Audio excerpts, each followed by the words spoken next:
కుటుంబం భరణి గారి కుటుంబం కుటుంబం మొత్తానికి భరణి గారిని అయితే హౌస్ నుంచి పంపించారు.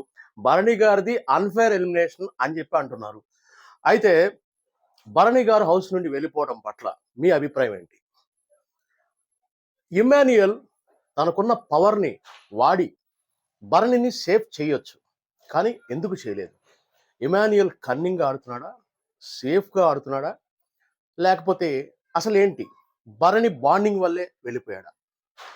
ఇవన్నీ కూడా ఆడియన్స్‌లో రకరకాల ఊహాగానాలు, రకరకాల ఆలోచనలు ఉన్నాయి. కొంతమంది భరణి గారి బాండింగ్ బాగుంది. ఆయన ఉంటే బావుంటుంది. ఆయన వెళ్ళిపోవడం వల్ల మాకు కళ్ళమ్మట నీళ్లు వచ్చాయి అని చెప్పి చాలామంది టీవీల ముందు కూర్చొని ఏడ్చినటువంటి వాళ్ళున్నారు. కొంతమంది ఆయన అసలు గేమ్ ఏం ఆడట్లేదు.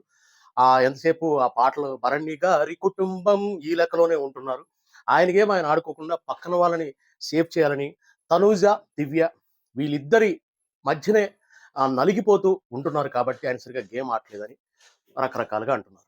సరే ఏదేమైనా గానీ భరణి గారని ఆయన ఒక పాజిటివ్ పర్సన్. ఆయన శివాజీతో మాట్లాడుతూ అన్నది కూడా ఏంటంటే, నేను వీటి నుంచి కొంచెం పక్కకొచ్చి నా గేమ్ నేను ఆడాలి అని నిర్ణయించుకున్నాను. ఈలోపే ఎలిమినేట్ అయిపోయాను అని చెప్పి అంటున్నారు. అయితే మీరు ఎందుకు ఈ బాండింగ్‌లో ఉన్నారు? బాండింగ్ అనేది కరెక్ట్ కాదు కదా! బిగ్ బాస్‌కొచ్చింది ఎవరికి వాళ్ళు తమ స్టామినా చూపిస్తూ, తమ ఆట ఆడుతూ విన్నర్ అవ్వాలి. బిగ్ బాస్‌లో విన్నర్ అవ్వాలి. అందరి మనసులు గెలవాలి. ఇది కదా పాయింట్. మీరు ఎందుకు అలా తనూజ, దివ్య అంటూ వాళ్ళ రింగ్‌లో ఉండిపోయారంటే అతను ఏం చెప్తున్నాడు? ఇప్పుడు ఆళ్ళు నా దగ్గరికి వస్తున్నారు. నాన్న నాన్న అంటుంటే నేను నాన్నని కాదు. వద్దు. నాన్న లేదు ఏం లేదు. అన్న అన్న అన్న కాదు. అవసరం లేదు అని తొయలేం కదా!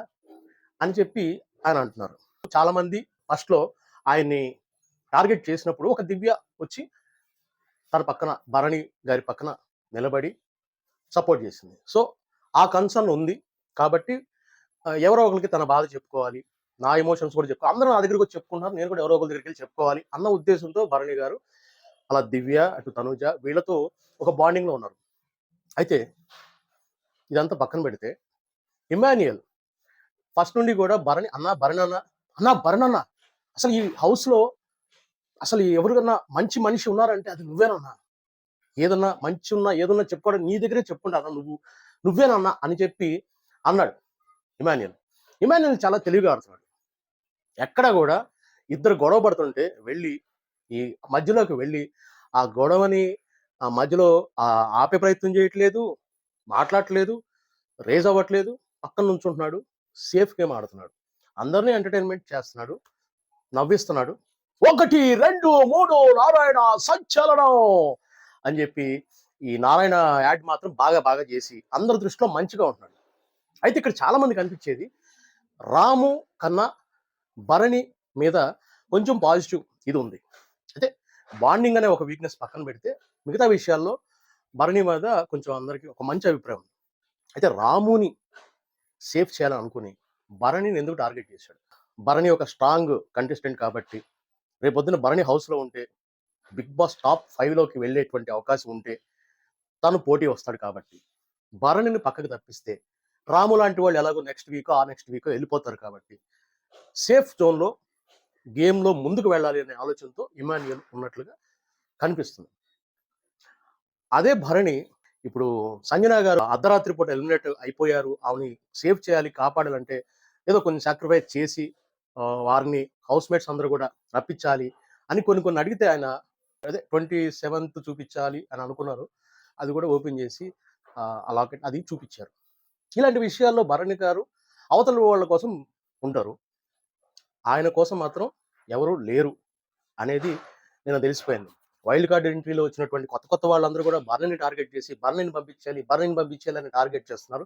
ఈ పాత వాళ్ళు వెళ్ళి వాళ్ళతో కొంచెం మింగిల్ అవుతూ మంచిగా మాట్లాడుతూ మమ్మల్ని కొంచెం చూడండి అన్నట్లుగా వీళ్ళందరూ కూడా ఈ రీతు కావచ్చు, మిగతా వాళ్ళు కావచ్చు వెళ్ళి వాళ్ళతో కలిసిపోయి కొంచెం గేమ్ ఆడారు. భరణి మాత్రం నేను అలా వెళ్ళలేను, అలా అడగలేను అని చెప్పాడు.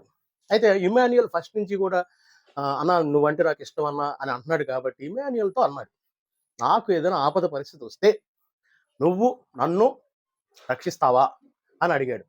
అడిగితే అప్పుడు కూడా ఇమ్మాన్యుయల్ అదేదో అంటారు కదా కర్ర వేయకుండా పాము సాగుకుందా అన్నట్టు అలా తప్పించుకున్నాడు.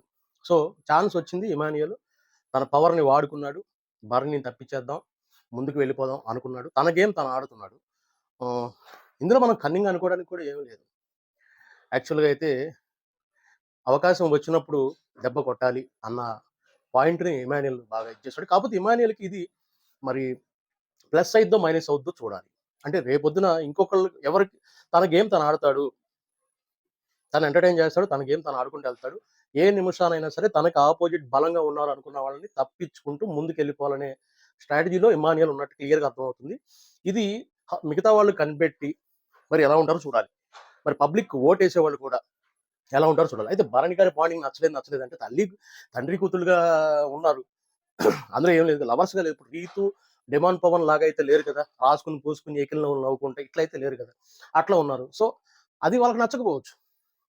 అతనేంటంటే భరణి క్యారెక్టర్ ఏంటంటే, తనకి ఎవరన్నా తన దగ్గరికొస్తే సపోర్ట్ రేలంగి మావయ్యలాగా సపోర్ట్ చేయాలి అనేటువంటి మైండ్ సెట్. అటువంటి వ్యక్తులేంటంటే మన నిత్య జీవితంలో ఎవరైనా ఉంటే, ఇప్పుడు భరణి అన్నగానో, తమ్ముడుగానో, కొడుకుగానో ఏ రకంగా ఉన్నా సరే ఏంటంటే ఒక ధైర్యం ఇస్తారు. భరణి అనేటువంటి పర్సన్ ధైర్యం ఇవ్వడానికి, భరోసా ఇవ్వడానికి. ఆ భరోసా లేక చాలా మంది ఒంటరితనాన్ని అనుభవిస్తున్నటువంటి వాళ్ళు బయట చాలా మందున్నారు. వాళ్ళందరూ కూడా భరణికి కనెక్ట్ అవుతారు. అరే! ఇలాంటి పర్సన్ కదా కావాలి. ఏదైనా ఆపదొచ్చినప్పుడు నేనున్నాను అని చెప్పేటువంటి భరణి లాంటి పర్సన్స్ కదా మనకు కావాల్సింది అని ఆ పర్సన్స్ లేక అల్లాడిపోతున్న వారు టీవీల ముందు కూర్చొని ఏడ్చారు. ఇమానియల్ లాంటి వాళ్ళేంటంటే ఇంట్లో కుటుంబంలో ఉన్నా సరే తన స్వార్థం తను చూసుకుంటూ తను ముందుకు దూసుకెళ్ళిపోతాడు. ఏదైనా సందర్భం వచ్చినప్పుడు అవతల వాళ్ళని ఇంట్లో వాళ్ళైనా సరే పక్కన పెట్టేస్తాడు. తప్పు చేసావు నువ్వు అని. అది ఒక వ్యక్తిగా ఒంటరిగా పుట్టి ఒంటరిగా పోతారంటారు కదా! ఆ టైప్‌లో చివరి వరకు కూడా తన స్వార్థం చూసుకుంటూ వెళ్ళే క్రమంలో ఇమాన్యుయల్ అనే అతను సక్సెస్ అవుతాడు. భరణి లాంటి వాళ్ళేంటంటే పక్కన వాళ్ళకి సపోర్ట్ చేసుకుంటా, పక్కన వాళ్ళని రక్షించుకుంటా వీళ్ళు అలా అయిపోతుంటారన్నమాట. సో, ఇది మీకేమనిపించింది? భరణి ఎలిమినేషన్ కరెక్ట్ అనిపించిందా? ఇందులో ఏమన్నా అన్‌ఫెయిర్ ఉందని అనిపించిందా? లేకపోతే బిగ్ బాసే కావాలని ఈ బాండింగ్ చూడలేక అసలు వీళ్ళని విడదీయాలి. వద్దు ఇది కాదు కదా! మనకి రచ్చరంబోలా కావాలి. మాధురి లాంటి వాళ్ళు, ఆయేషా లాంటి వాళ్ళు, రీతు లాంటి వాళ్ళు వీళ్ళు కదా! గట్టిగా పోట్లాడుకోవాలి, తిట్టుకోవాలి, రేటింగ్ పెరగాలి. ఈ ప్రేమ ఏంటి? కుటుంబం, ఈ ప్రేమ ఇవి ఎంతవరకు? ఇది కరెక్ట్ కాదు అని చెప్పి బిగ్ బాసే భరణిని తీసేసారా? అయితే ఓట్లేమన్నా తక్కువ వచ్చినాయా? నిజంగానే పబ్లికే అలా ఆలోచిస్తున్నారా? అనేది మనకైతే తెలీదు. చూడాలి మరి. పబ్లిక్ ఒపీనియన్ చాలామంది అయితే సోషల్ మీడియా మొత్తం చూస్తే భరణి గారికి సపోర్ట్‌గానే ఉంది. కొంతమందైతే నవ్వుతున్నారు. ఎందుకయ్యా? ఎందుకు ఈ బంధాలు, అనుబంధాలు ఎందుకు? ఇప్పుడు ఈ జనరేషన్‌లో అవి అవసరం లేదు. ఈ జనరేషన్‌లో అంతా ఎంటర్‌టైన్‌మెంట్ కావాలి, నవ్వులు కావాలి, మాకు ఎంజాయ్‌మెంట్ కావాలని చూస్తారు. ఈ సినిమాలు, సెంటిమెంట్‌లు, ఈ సీరియల్ స్టోరీలు మాకెందుకు అన్నవాళ్ళు కూడా చాలామంది ఉండుంటారు. ఇందాకడ చెప్పినట్లుగా ఎవరు లేరు పర్సన్స్ మనకి తోడు కావాలి, మనకు ఒక భరోసా ఇవ్వాలి. ఇలాంటి మనిషి ఉంటే బాగుండు అనుకునేవాళ్ళు భరణి గారికి సపోర్ట్ చేస్తారు. సో, మీ పాయింట్‌లో మీరు ఎవరికి సపోర్ట్ చేస్తారు? భరణికా? ఇమాన్యుయల్‌కా? భరణి ఎలిమినేషన్ కరెక్టా? కాదా? అనేది కామెంట్ చేయండి. ఈ వీడియో నచ్చితే లైక్ చేయండి, సబ్స్క్రైబ్ చేయండి, షేర్ చేయండి. ఇలాంటి బిగ్ బాస్‌కి సంబంధించిన రివ్యూలు, అలాగే మిమిక్రీకి సంబంధించిన టిప్స్, పెర్ఫార్మన్సెస్ అన్నీ కూడా చేయడానికి నేనైతే సిద్ధంగా ఉన్నాను. జై హింద్.